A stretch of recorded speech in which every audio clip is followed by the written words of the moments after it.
Okay, I always emphasize the importance of going to your King James for translations and looking at the precision of the capitalization of words, the importance of that. The punctuation is important, the context is important. And you can read for your everyday reading whatever translation you enjoy as long as it's close to the original. That's no problem. But if you're ever going to look deeper or look at something where you have to argue maybe a point with somebody about, it's always important to go to the standard, okay? And I found something interesting in the book of Revelation that I find kind of fascinating. And I'm not saying this is what it is. I just think it's really interesting. I find that the punctuation could have been different. Could have maybe gave a different meaning. So let me show you what I'm talking about in Revelation chapter 13, verse 18.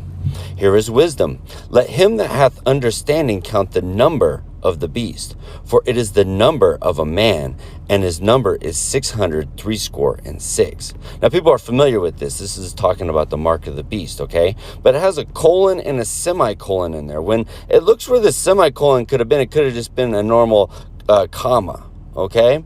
And this is how I read it with the punctuation as I see it.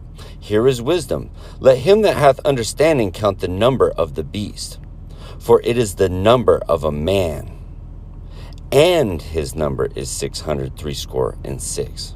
So I almost see it saying that, the number of the beast is the number of a man, and his number is 666, meaning also his number is 666. Because, as I mentioned sometimes on the lives, there's a man in the world who has a very close connection to a number.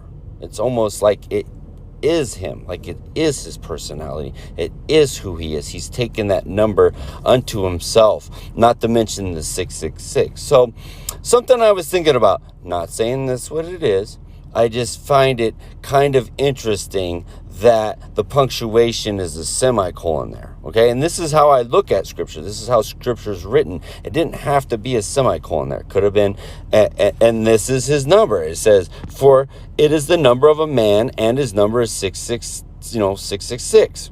It says, it's the number of a man, and his number is this. But it seems like it's saying it's the number of a man, and it's not, his number is 666, okay? So just think about that.